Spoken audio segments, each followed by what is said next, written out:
이 본문을 가지고 주께서 기대하시는 믿음이라는 제목으로 함께 은혜를 나누겠습니다. 여러분, 기도가 무엇이라고 생각하나요?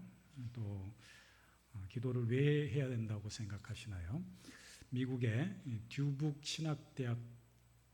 신학대학원이 있는데 거기 도널드 블로시 교수님이 계세요. 그분이 십수년 전에 기도의 신학, 기도의 투쟁 이런 책을 썼는데 거기에 보면 이런 내용들이 있습니다. 기도는 암송이나 명상이 아니라 살아계신 하나님과 그 은혜를 체험한 사람과의 대화, 소통이다 라고 했고, 또한 기도의 본질은 마음이 신비적으로 하나님께 올라가는 것이 아니라 성령이 우리 마음속으로 내려오는 것이다. 또 기도는 신비적인 사다리를 타고 하늘로 올라가는 것이 아니라 하나님의 뻗친 손을 붙잡는 것이다. 이렇게 설명을 하고 있습니다. 기도가 단순히 드려지는, 올려지는 것이 아니라 하나님의 손을 붙잡는 것이다. 하나님이 내민 손을, 뻗친 손을 붙잡는 것이다. 이런 내용이 인상적으로 다가왔습니다. 여러분, 하나님께서 우리에게 기도하기를 원하십니다. 그런데 살아계신 하나님께서 왜 우리에게 기도하기를 원하실까요? 또 기도하되 쉬지 않고 늘 항상 깨어서 기도하라고 했는데 그 이유가 뭘까요? 앞서 말씀드린 도널드 블로시 교수님 이야기대로 기도는 어찌 보면 하나님을 붙잡는 것이기도 하지만 동시에 우리가 그 하나님께 드린 기도만큼 기다리고 또 기도의 영적 싸움을 해야 되는 기도와 투쟁이라고도 할 수가 있습니다. 우리는 기도를 낙심하지 않고 지속적으로 하기 위해서 무엇이 필요한지 우리의 영적 생활을, 기도 생활을 좀 점검해 볼 필요가 있습니다. 세상에는 모든 것이 길이 있습니다. 차가 다니는 길을 차도라고 하고, 배나 비행기가 다니는 길을 우리가 항로라고 하지요. 그런데 하늘의 하나님과 우리 땅의 인간이 연결되는 그 길이 있다면 그것은 기도라 할 것입니다. 하나님의 응답, 하늘로부터 내려오는 그 축복의 응답을 경험하는 길이 있다면 그 길이 바로 기도라는 것이죠. 하늘의 하나님께서 이 땅의 백성들에게 구원과 소망을 허락하시고 그 구원의 길로 예수 그리스도를 보내주셨는데, 예수님께서 이 땅에 오셔서 제자들에게 기도를 가르치시면서 우리가 잘 아는 주의 기도를, 주님 가르쳐 주신 기도를 가르쳐 주셨습니다. 하늘에 계신 우리 아버지여 라고 하면서 하늘의 뜻이, 아버지의 뜻이 하늘에서 이루어진 같이 땅에서도 이루어지이다. 이런 기도 부분이 앞부분에 나옵니다. 그러니까 하늘의 뜻이 이 땅에서 이루어지는 길, 하나님의 뜻을 이 땅에서 우리가 목도하고 경험하는 길, 그것이 바로 기도라고 말씀하고 있는 것이죠.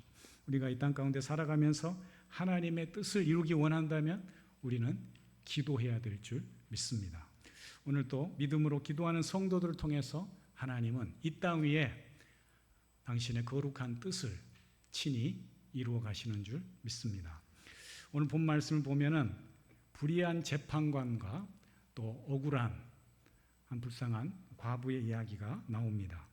예수님은 이 비유를 통해서 제자들에게 말세에 왜 기도해야 되는지, 왜 쉬지 않고 항상 기도해야 되는지, 그 기도의 중요성을 우리에게 가르쳐주고 있습니다. 무엇보다도 기도의 이유와 이 근거에 대해서 이 비유 말씀을 통해서 가르쳐주고 있다라는 것이죠. 또한 동시에 이 비유를 통해서 하나님이 어떤 분인지, 우리가 기도하는 대상, 그 하나님이 어떤 분인지를 잘 말씀해 주고 있습니다. 불의한 재판관이 과부의 간청을 들어주었다는 이 이야기는 단순히 이 과부의 강청으로 인해서, 떼씀으로 인해서 재판장이 들어주었다, 그 이야기가 아닙니다. 단순한, 물론 그런 의미도 포함되어 있지만 단순한 기도에 관한 내용이 아니고 왜 하나님께 우리가 기도해야 되는지, 또 왜 쉬지 않고 항상 낙심하지 않고 끝까지 기도해야 되는지를 우리에게 잘 가르쳐주고 있다라는 것이죠. 그래서 본문에 나오는 불의한 재판관은 사실 이 과부가 불쌍해서 이 과부의 딱한 사정이 안타까워서 들어준 그의 요청을 들어준 게 아닙니다.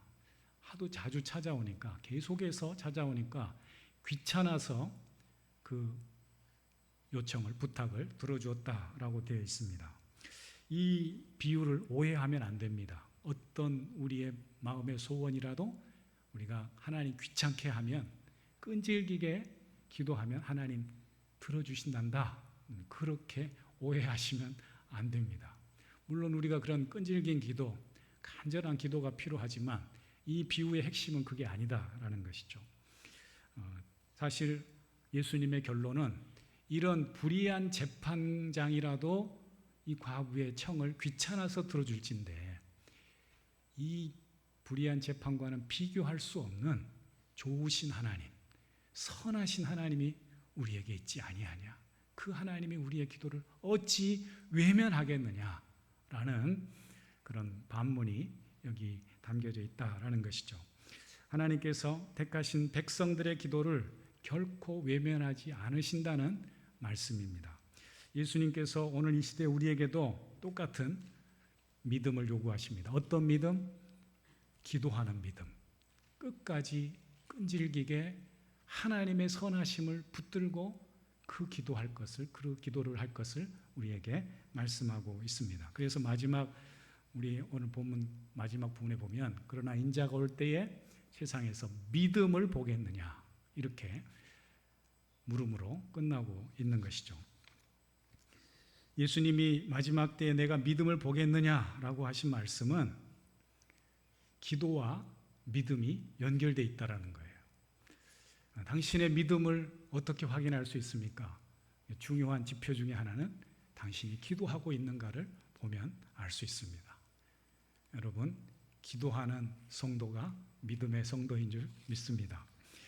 마지막 때에 어떤 믿음을 보신다고요? 기도하는 믿음을 주님이 보시겠다라는 것이죠. 여기서 마지막 때 내가 보겠다고 하신 주님의 믿음이란 불의한 재판과는 비교할 수 없는 우리 하나님 아버지를 기억하고 그 하나님께 믿음으로 기도하고 있는가를 내가 살펴보겠다라고 하시는 말씀입니다. 사랑하는 성도님들, 기도가 무엇일까요? 우리는 왜 기도를 하되 오늘 본 말씀처럼 항상 낙심하지 않고 끝까지 끈질기게 기도해야 될까요? 여러분, 우리 신앙생활에 기도의 완성자는 없습니다. 우리는 주님 오실 때까지, 주님 앞에 나아갈 때까지 끝까지 기도해야 될 줄 믿습니다. 요즘 우리의 기도의 생활을 한번 점검해 보십시오. 내 기도가 나태해져 있지 않은지, 내 기도가 쉬고 있지 않은지, 내 기도 생활이 잠들어 있지 않은지, 여러분 기도하는 믿음을 회복할 수 있기를 축복합니다. 오늘 말씀을 제가 묵상하면서 기도에 관한 몇 권의 책들을 살펴봤더니 이런 내용이 있습니다. 여러 가지 내용 중에 인상적인 부분이, 기도는 마치 죽는 것이다, 죽음과 같다, 이런 표현이 있어요. 그러니까 우리 예수님께서 제자들에게, 자신을 따라오는 자들에게 말하기를, 나를 따르거든 자기를 부인하고 십자가를 지고 따르라고 그랬잖아요. 기도는 곧 십자가의 길, 제자의 길이라는 것을 알 수가 있더라고요. 그러니까 기도는 믿음과도 연결되지만 기도는 제자도와 제자의 믿음의 길과도 연결되어 있다라는 것이죠. 그래서 현대 영성가 중에 유명한 토머스 머튼이라는 사람이 이런 말을 했습니다. 기도와 묵상은 죽음과 같다. 그것은 우리 자신의 무가치함으로 내려가는 것이며 무기력과 좌절과 불신앙과 혼란과 무지함을 인정하는 것이다. 기도로 우리는 성소로 들어가는 것이기에 우리는 그저 영적 가난함을 고백해야 한다, 자백해야 한다, 이렇게 되어 있습니다. 그러니까 기도는 우리의 연약함을 인정하고 내가 죽고 하나님의 능력을 붙드는 것이 기도라고 말씀하고 있는 것이죠. 오늘 본 말씀을 보면은 예수님께서 제자들에게 기도를 가르쳐 주신 이유가 단도직입적으로 나옵니다. 첫머리 1절에 보면은 항상 기도하고 낙심하지 않아야 될 것은 하면서 이 비유를 말씀하십니다. 그러니까 내가 이 기도의 비유를 하는 이유는 너희가 항상 낙심하지 않고 지속적으로 기도할 수 있도록 내가 이 말을 한다. 이 비유를 한다는 의미이기도 합니다. 오늘 말씀을 통해서 우리의 기도가 쉬지 않고 지속적으로 이어지는 복이 있기를, 그런 은혜를 회복할 수 있기를 주의 이름으로 축원합니다. 그렇다면 우리가 어떻게 기도하되 항상 낙심하지 않고 변함없이 지속적으로 아버지 하나님 앞에 믿음의 기도로 나아갈 수가 있을까?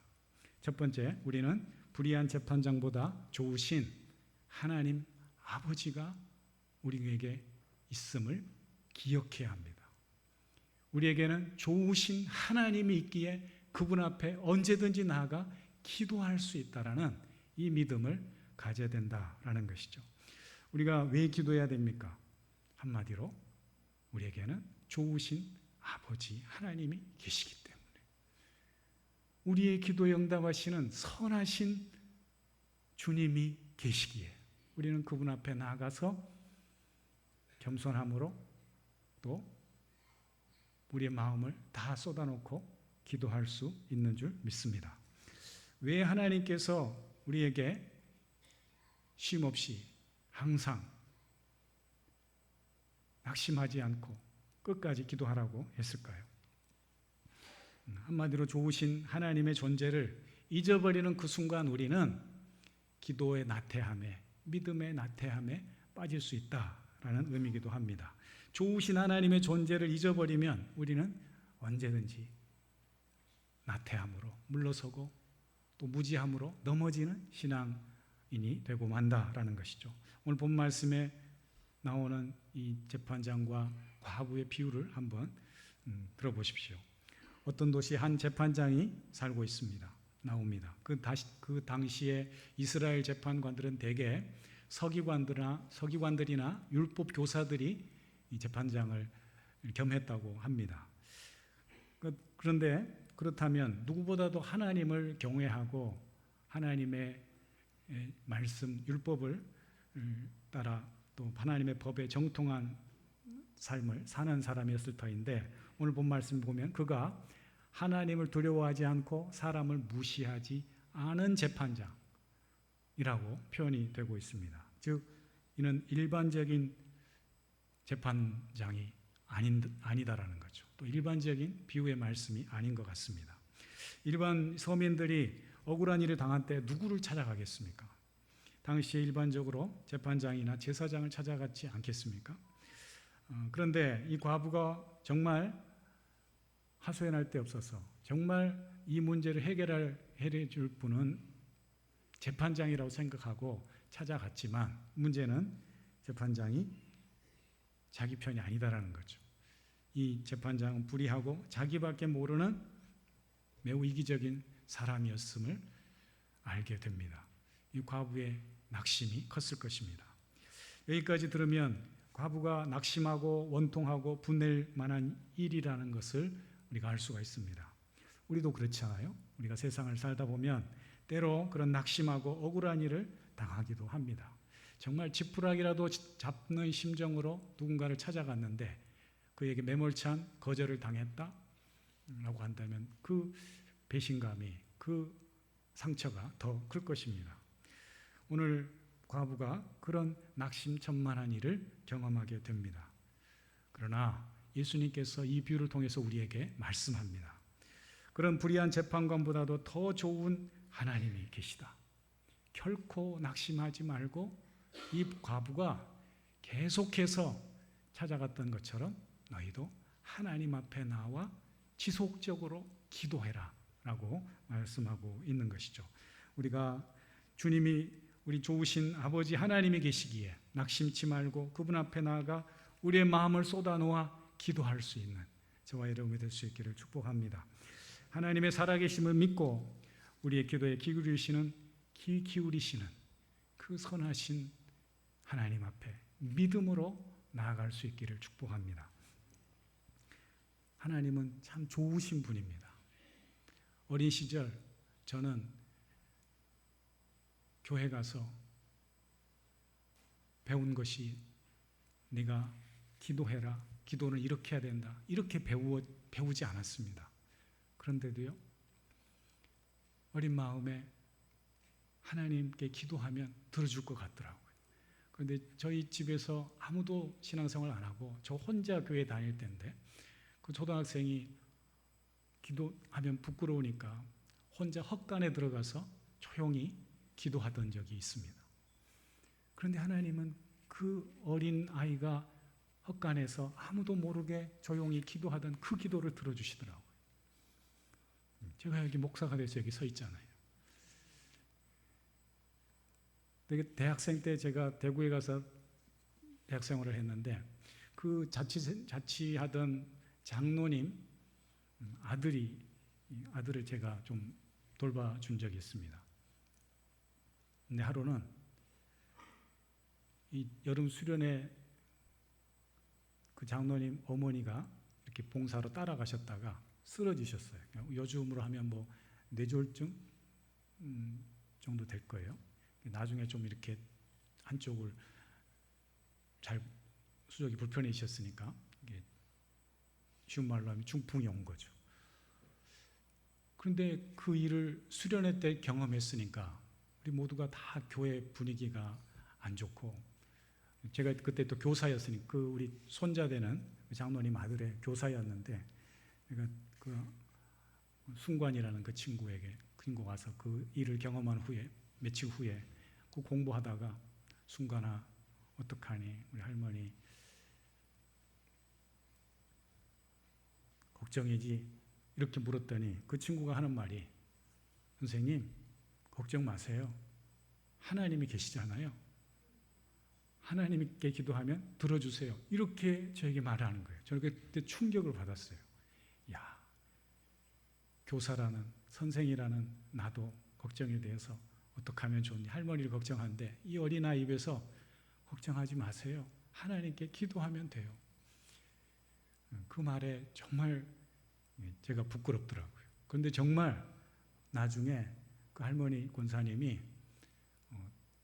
비록 이렇게 뇌졸중으로 쓰러지셨지만 일상생활에 불편함 없도록 많이 회복되셨어요.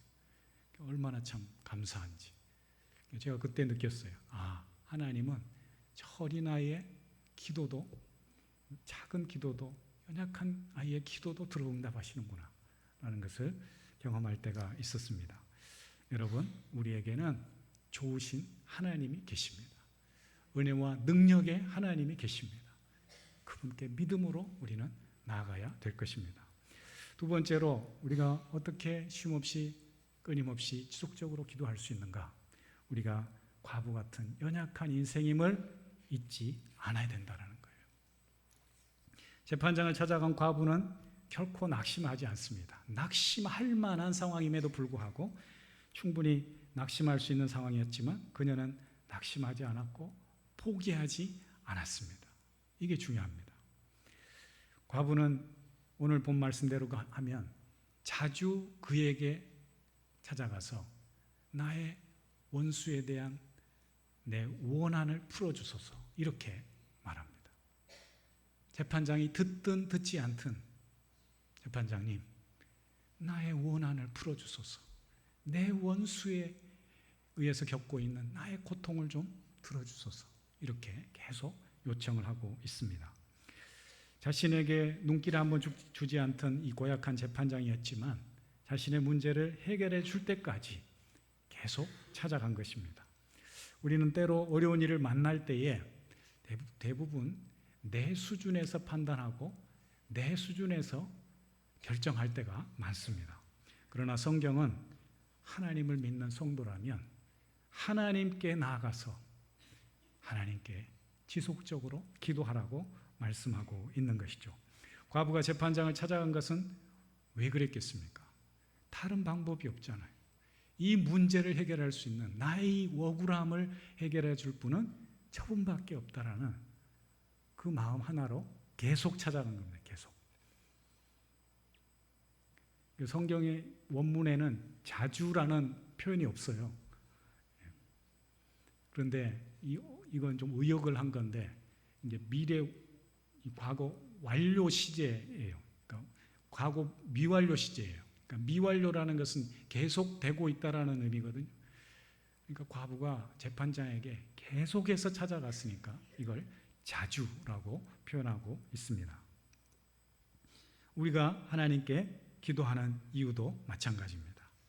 하나님만이 우리의 유일한 소망이시기 때문에, 하나님만이 우리의 인생의 해답을 가지고 계신 분이기 때문에 믿음으로 아버지 하나님 앞에 나아가서 기도하고 간구해야 될 줄 믿습니다. 과부가 재판장을 찾아가서 끊임없이 괴롭혔는데 다른 방법이 없었다라는 거죠. 과부가 할 수 있는 일이 무엇이겠습니까? 우리는 사방이 막혀서 답답한 상황 속에서도 눈을 들어 하늘 아버지께 기도할 수 있습니다.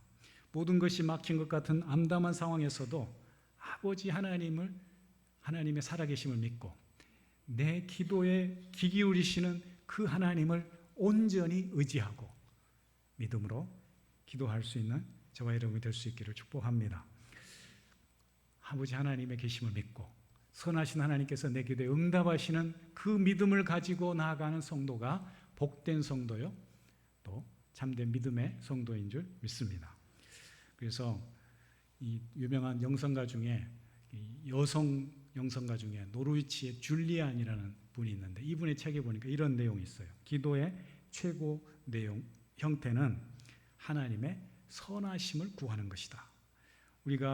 우리의 육체가 옷과 살로 덮여 있는 것처럼 우리의 영혼과 몸은 하나님의 선하심으로 쌓여져 있다. 그러나 우리의 의복과 육신은 사라지지만 하나님의 선하심은 언제나 남아 있어 우리의 살보다도 더 가까이 우리와 함께 있을 것이다. 하나님을 바라시는 것은 단지 우리의 영혼이 전심전력으로 하나님을 붙잡는 것이다. 이런 말씀이 있더라고요. 여러분, 과부가 내 문제를 해결해 줄 사람은 오직 저분이야. 저 재판장이라고 하는 그런 단순한 믿음을 가지고 재판장을 계속 찾아갔던 것처럼 우리도 그 가난한 과부의 심령을 가지고 그 믿음을 가지고 지속적으로 하나님 앞에 나아가 간구할 수 있는 저와 여러분이 될 수 있기를 축복합니다. 마지막 세 번째로 기도는 믿는 자의 본분임을 잊지 않을 때 우리는 지속적으로 기도할 수 있습니다. 오늘 6절 이하의 말씀을 보시면 주께서 또 이르시되 불의한 재판장이 말한 것을 들으라. 하물며 하나님께서 밤낮 부르짖는 택하신 자들의 원한을 풀어주지 않겠느냐 이렇게 말씀합니다. 그들에게 오래 참으시겠느냐 그러면서 그러나 인자가 올 때 세상에서 믿음을 보겠느냐. 예수님께서 재판장과 과부의 비유를 말씀하신 후에 불의한 재판장의 말을 들으라 이렇게 말씀합니다. 재판장의 말을 새겨 들으라. 재판장의 말에 귀를 기울여라 이렇게 말씀하고 있는 거예요.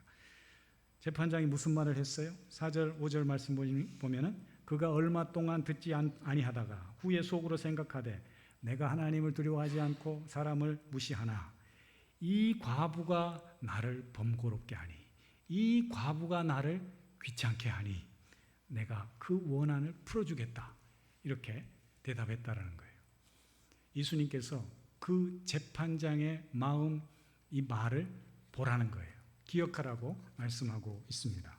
즉 하나님과 사람을 무시하는 불의한 재판장이라도 과부가 찾아오는 그 귀찮음 때문에라도 그가 원한을 풀어줬다면 우리가 이 모습을 볼진데 우리에게 좋으신 하나님, 은혜와 능력의 하나님이 있는데 너희가 왜 기도하지 않느냐라고 말씀하고 있는 것이죠.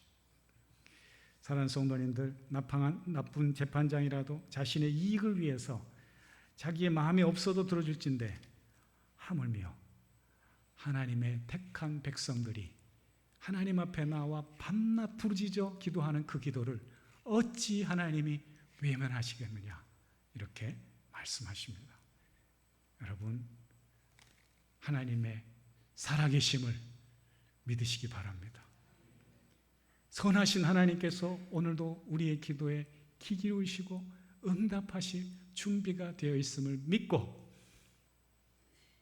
이 가난하고 겸손한 과부처럼 주님 앞에 나아가 엎드려 기도할 수 있기를 축복합니다. 여러분, 올 한 해 어떤 목표를 정하셨나요?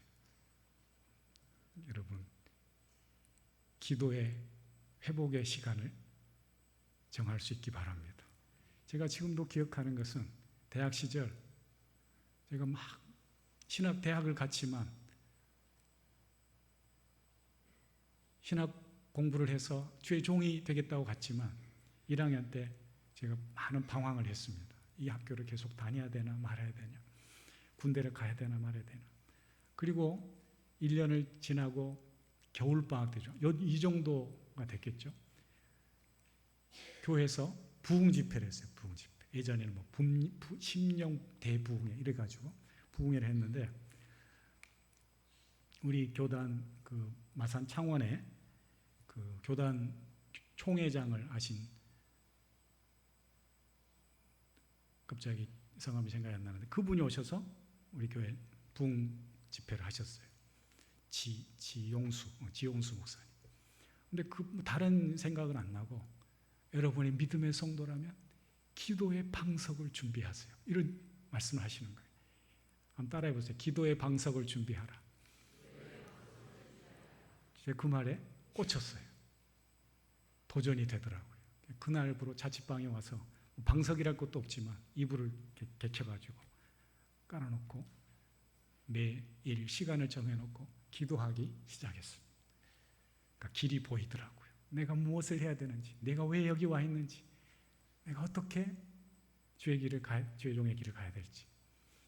여러분, 기도하면 길이 보입니다. 하늘이 열립니다. 사랑하는 성도님들, 우리의 본분이 하나님을 믿는 성도라면 끝까지 그 믿음을 붙잡고 지속적으로 기도할 수 있기 바랍니다. 기도는 성도의 사명입니다. 본분이자 사명입니다. 믿음의 성도, 승리하는 인생이 되기 원하십니까? 오늘 주신 말씀처럼 화부의 그 심정으로 기도할 때 우리는 응답하시는 하나님, 우리의 삶에 친밀히 관여하시고 개입하시고 도우시는 그 하나님을 경험하게 될 줄 믿습니다. 기도는 하나님의 응답을 경험하는 축복의 통로요, 하나님의 일하심을 발견하는 사명의 통로임을 기억하고 기도에 무릎이 연약해지지 않기를, 우리의 기도의 시간이 나태해지지 않기를 주님의 이름으로 축원합니다. 기도하겠습니다. 하나님 아버지, 우리에게 이 귀한 믿음을 주셨사오니 끝까지 아름답고 복된 믿음으로 세워갈 수 있도록 오늘 우리에게 가르쳐 주신 이 기도의 비유를 마음에 새기고 하나님의 살아계심을 기억하고 좋으신 하나님 앞에 믿음으로 항상 언제나 나아가 무릎 꿇을 수 있는 우리 모두가 되게 하시고, 그 기도를 통하여서 좋으신 하나님, 은혜와 능력의 하나님, 축복의 하나님을 날마다 경험하는 우리 모두가 되게 하여 주시옵소서. 예수님의 이름으로 기도합니다.